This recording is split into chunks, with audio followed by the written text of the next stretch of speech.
शांताकारं भुजगशयनं पद्मनाभं सुरेशं विश्वाधारं गगनसदृशं मेघवर्णं शुभांगं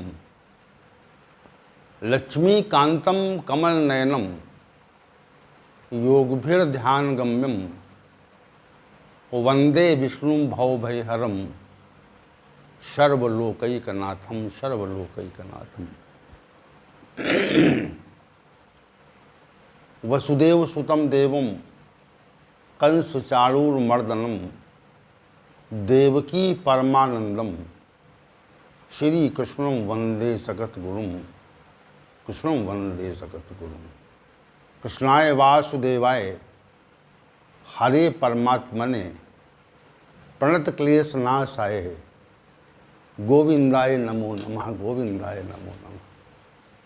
आज हम सभी पुनः भगवद गीता के इस विशेष ज्ञान सत्र में उपस्थित हैं और भगवान श्री गोविंद के मुखार बिंदु से प्रस्फुटित ज्ञान पर विचार के लिए हम सभी का आगमन यहाँ पर हुआ है। क्योंकि ये सत्र प्रातःकालीन है, इसमें उपस्थिति अच्छी होती है। सायंकालीन सत्रों में भी होती है, लेकिन प्रातःकाल चूँकि मनुष्य चाहता है कि हमको अमृत तत्व मिले और हम अमर हो जाएं, और जो अमृत है, अमरता का जो ज्ञान है, वह भगवद गीता ज्ञान में ही है। इस बात को हमें अपने मन में दृढ़ता से बिठा लेना चाहिए। जो अमरता का संदेश है, जहाँ पर अमृत तत्व है, एक अमृत तत्व कहीं पर संकलित है जो चंद्रमा के माध्यम से वनस्पतियों को पुष्ट करता है, ऐसा शास्त्रों में उल्लिखित है। लेकिन जो दूसरा अमृत है वो भगवद गीता ज्ञान के भंडार के स्वरूप में है। इसमें भी अमृत है। भगवान श्री गोविंद की वाणी ही अमृत तुल्य है, जिसमें हम नित्य स्नान करते हैं और हमारा स्नान जो है वह इतना व्यापक होता है कि उसमें हम डूब जाते हैं। भगवद गीता ज्ञान में अमृत कैसे है? जिसको पी करके मनुष्य अमर हो जाता है। लेकिन उस अमृत तत्व को ग्रहण करने की लोग इच्छा ही नहीं कर रहे हैं इस समय।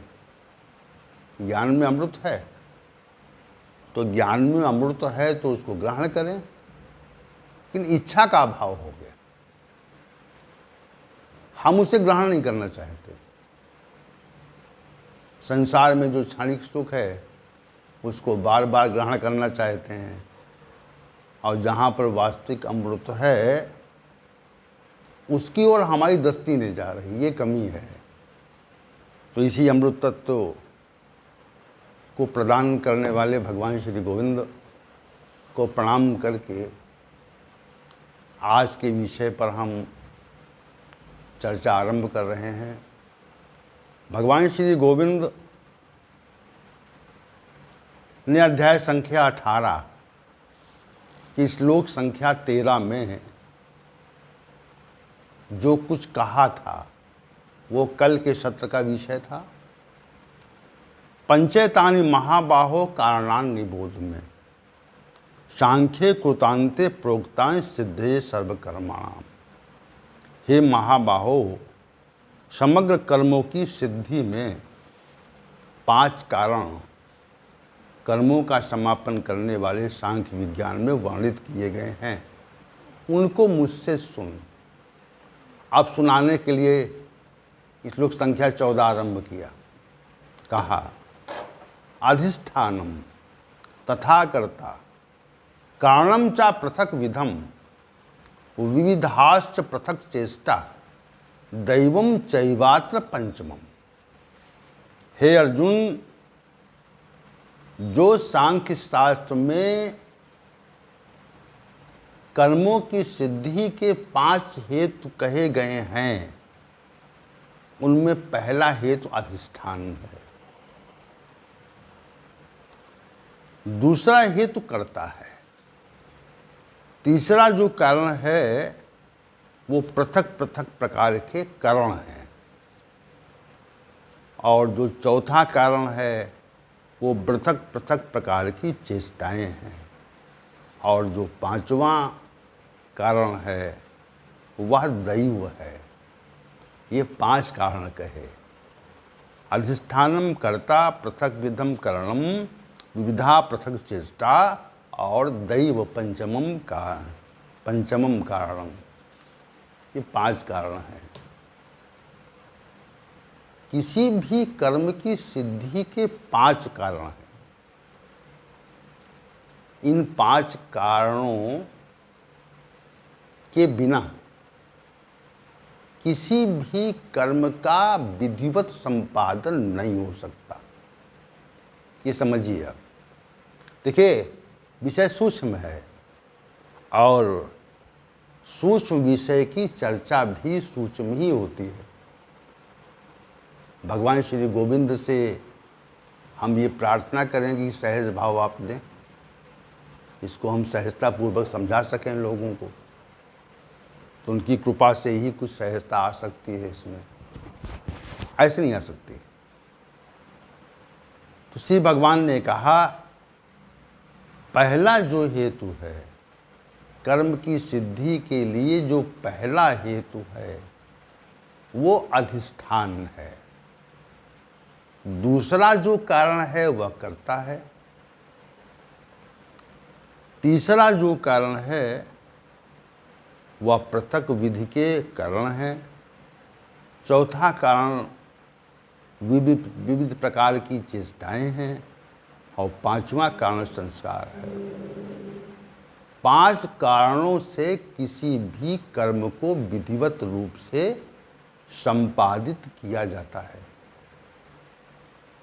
5 कारण। अब एक किसी मानसिक कर्म जो होता है, एक मानसिक कर्म तो एक ही होता है, उसमें भी 5 कारण हैं।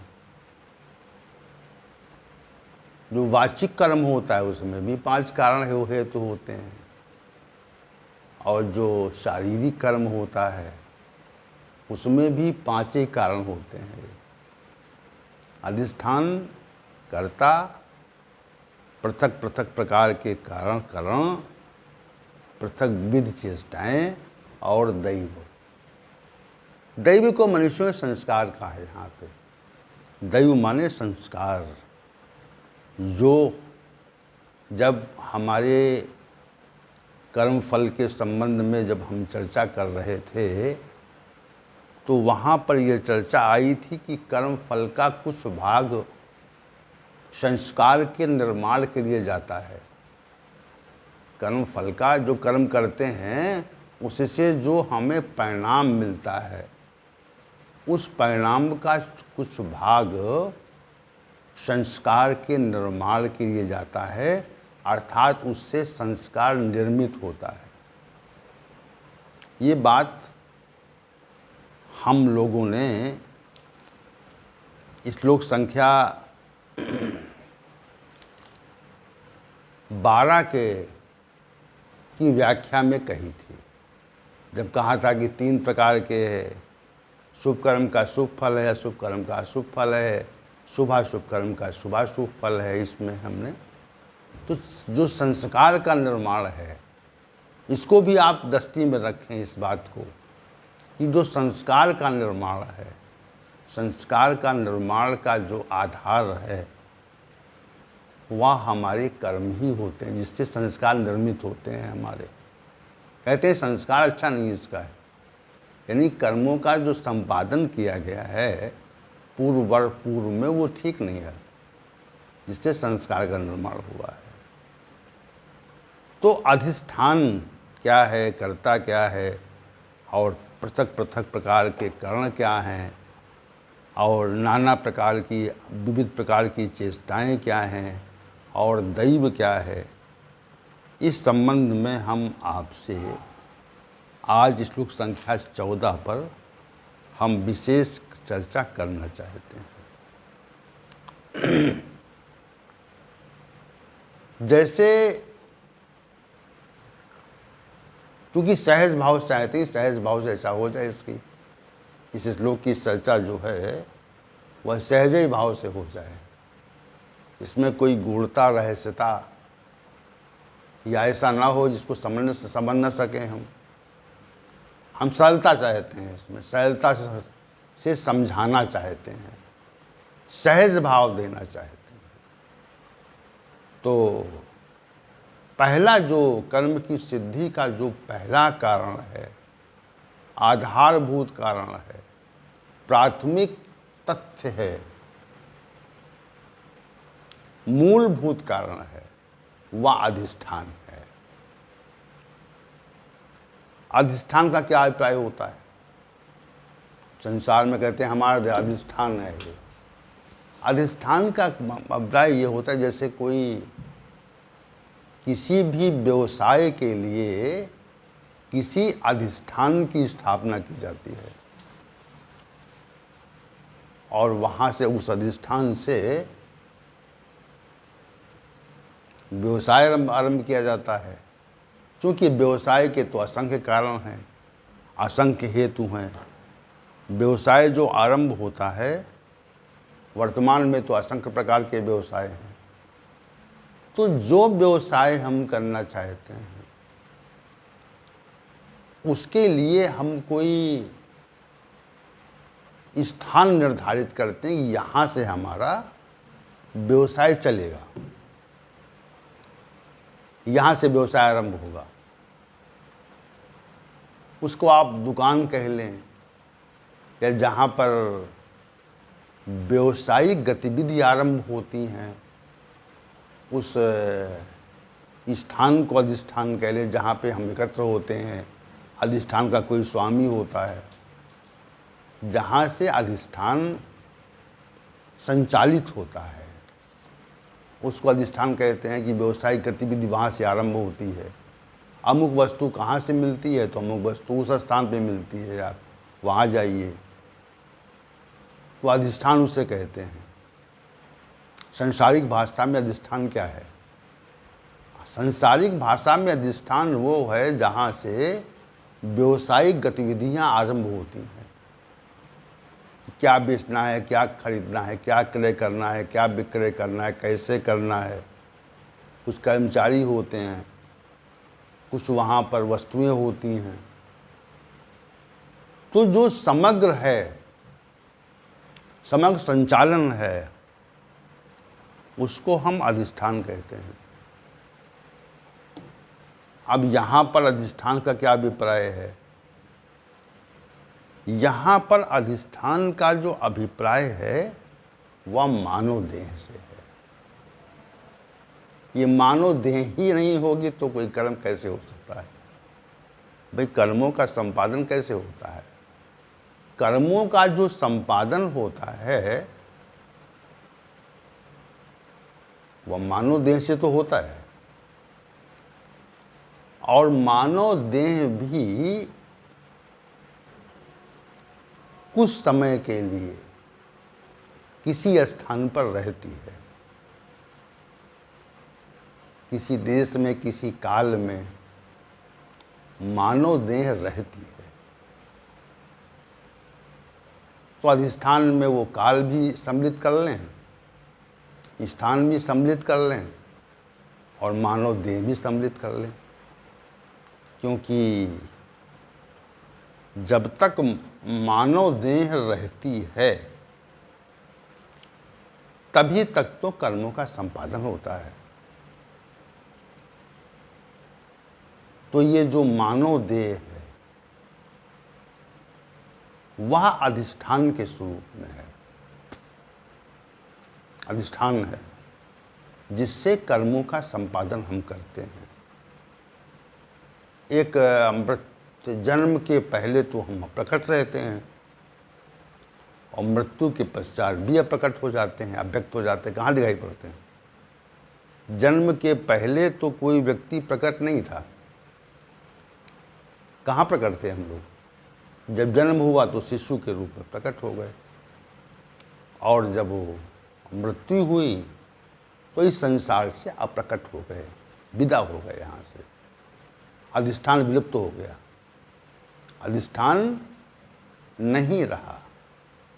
अधिष्ठान मध्यकाल में प्रकट होता है, जन्म के पश्चात और मृत्यु के पूर्व यह अधिष्ठान प्रकट होता है।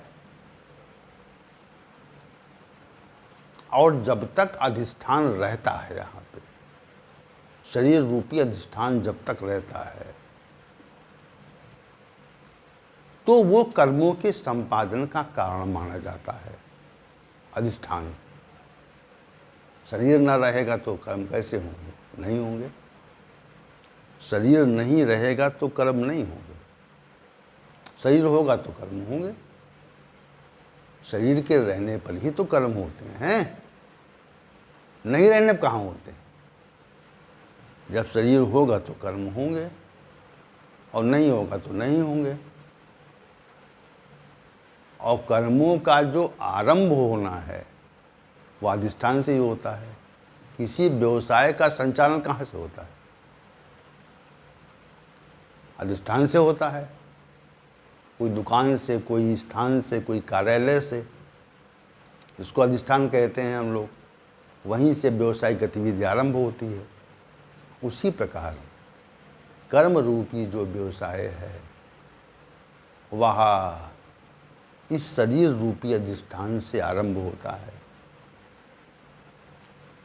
शरीर नहीं रहेगा तो कर्म नहीं होंगे। कैसे होंगे?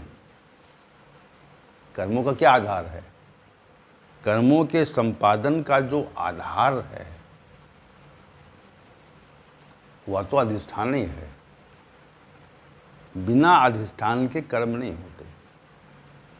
और जब तक अधिष्ठान प्रतीत होता है तब तक नाना प्रकार के कर्म होते हैं, विविध कर्म होते हैं। कर्मों का कोई हिसाब किताब तो नहीं है। असंख्य प्रकार के जो कर्म हैं वह इस शरीर रूपी अधिष्ठान से ही संचालित होते हैं। तो अधिष्ठान जो है, श्री भगवान ने जो कहा अधिष्ठान, यानी कर्मों के संपादन का जो प्रमुख कारण है, प्रथम कारण है, वह अधिष्ठान ही है। ये शरीर है। शरीर के अभाव में कर्म नहीं हो सकते। शरीर के अभाव में हम कर्म नहीं कर सकते। शरीर जब रहेगा तो कर्म करेंगे और नहीं रहेगा तो कर्म कैसे होंगे? नहीं हो सकते। शरीर रहेगा तो कर्म होंगे और शरीर नहीं रहेगा तो कर्म नहीं होंगे। तो शरीर रहते कर्म हो सकते हैं। इसलिए श्री भगवान ने कहा कि अधिष्ठान जो है वो पहला कारण है कर्म के संपादन में प्रथम जो कारण है वह अधिष्ठान है। अधिष्ठान नहीं होगा तो कर्म नहीं हो सकते। और जब अधिष्ठान रहेगा अर्थात शरीर रहेगा, जैसे मृत्यु हो जाती है तो मृत्यु हो जाने पर हमारे कर्म समाप्त हो जाते हैं। जब तक शरीर रहता तब तक कर्म होते हैं, और जैसे ही शरीर समाप्त हुआ, अधिष्ठान का लोप हो गया, तो अधिष्ठान के लोप हो जाने पर हमारे जो कर्म है वो समाप्त हो जाते हैं। तो जो प्रथम कारण है, कर्मों के संपादन का जो प्रथम कारण श्री भगवान ने कहा अधिष्ठानम, शरीर के रहते ही, जब तक शरीर रहता है तब तक कर्म होते हैं, और शरीर जो है वह जन्म के पश्चात और मृत्यु के पूर्व ही रहता है। तो कर्मों के संपादन का जो पहला कारण है वो श्री भगवान ने अधिष्ठानम कहा। 5 हेतु कहे, अधिष्ठानम तथा कर्ता कारणम च पृथक विधम विविधाश्च पृथक चेष्टा दैव चैवात्र पंचमम। हे अर्जुन, कर्मों की सिद्धि के लिए 5 ही हेतु हैं। अधिष्ठान है, कर्ता है, पृथक पृथक प्रकार के कारण हैं, और विविध प्रकार की चेष्टाएं हैं, और चौथा 5वां जो हेतु है वह दैव अथवा संस्कार है।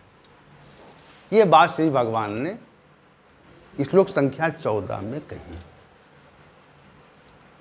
तो जो पहला जो कारण है अधिष्ठान, उसका सहज भाव हमने दिया कि जो मूल कारण है, अधिष्ठान के रहते ही कर्मों का संचालन होता है, संपादन होता है, और जब अधिष्ठान नहीं रहता, नहीं था नहीं रहता, नहीं था नहीं रहेगा, तो अधिष्ठान के नहीं रहने पर कर्मों का जो संपादन है वह भी नहीं रहता। तो कर्म की सिद्धि में जो पहला कारण है, पहला विशेष तथ्य है, आधारभूत जो तथ्य है, वह अधिष्ठान है, ऐसा श्री भगवान ने कहा। अब जो दूसरा कारण श्री भगवान ने कहा वो ये कहा कि कर्ता है। अब अधिष्ठान जो भी कर्म है वह कर्ता के द्वारा ही संचालित होते हैं। यह अधिष्ठान का दूसरा हेतु कहा जाता है कि दूसरा कारण है, जो कर्म के संपादन का दूसरा कारण श्री भगवान ने कहा उसको कर्ता कहा। अधिष्ठान को समझ गए कि अधिष्ठान पहला हेतु है, शरीर रहेगा तो कर्म होंगे, और शरीर नहीं रहेगा अप्रकट हो जाएगा। व्यक्त, शरीर के व्यक्त होने पर कर्म और व्यक्त रहने तक कर्म, और शरीर के अव्यक्त हो जाने पर कर्मों का समापन। तो शरीर के व्यक्तिकरण में कर्मों का संपादन होता है। कर्म की सिद्धि कैसे? कर्म की सिद्धि में प्रथम हेतु जो है वह कर्मों की सिद्धि में जो प्रथम कारण है अधिष्ठान है। अधिष्ठान को जब अच्छी प्रकार आप समझ जाएंगे तो जो शेष 4 कारण हैं इन पर श्री भगवान आगे कहते हैं कर्ता पृथक विधम कारणम विविधा पृथक चेष्टा और दैवम पंचमम। ये जो शेष 4 कारण हैं वह अधिष्ठान पर ही आधारित हैं। अधिष्ठान के न रहने पर न तो कर्ता रहता है, न कारण रहते हैं, और न विविध प्रकार की चेष्टा रहती है, और न संस्कार रहते हैं। चेष्टा कब तक? चेष्टा तभी तक जब तक शरीर है, और करण कब तक? जब तक शरीर है। कर्ता कब तक? जब तक शरीर है। संस्कारों का उद्भव और प्रकटीकरण कब तक? जब तक शरीर रहता है। तो ये जो प्रथम जो कारण है अधिष्ठान, ये विशेष कारण है। अधिष्ठान पर बहुत ही ध्यान देने की आवश्यकता है।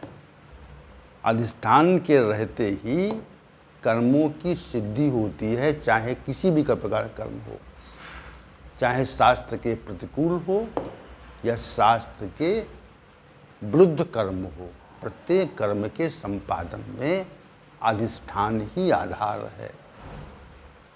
ऐसा श्री भगवान का कथन है, जो सांख्य विज्ञान के अनुसार श्री भगवान के द्वारा वर्णित किया गया है। सांख्य विज्ञान का आधार ले रहे हैं कि सांख्य विज्ञान के आधार पर हम कर्मों की व्याख्या कर रहे हैं। सांख्य विज्ञान को आधार मान रहे हैं, अन्य को आधार नहीं मान रहे हैं। अन्य क्यों आधार माने? अपनी बात नहीं कह रहे हैं।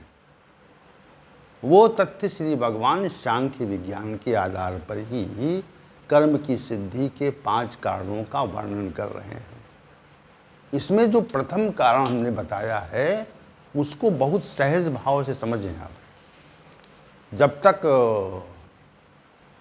अधिष्ठान रहता है, अधिष्ठान ही कर्म सिद्धि का मूल आधार है, मूल तथ्य है ये।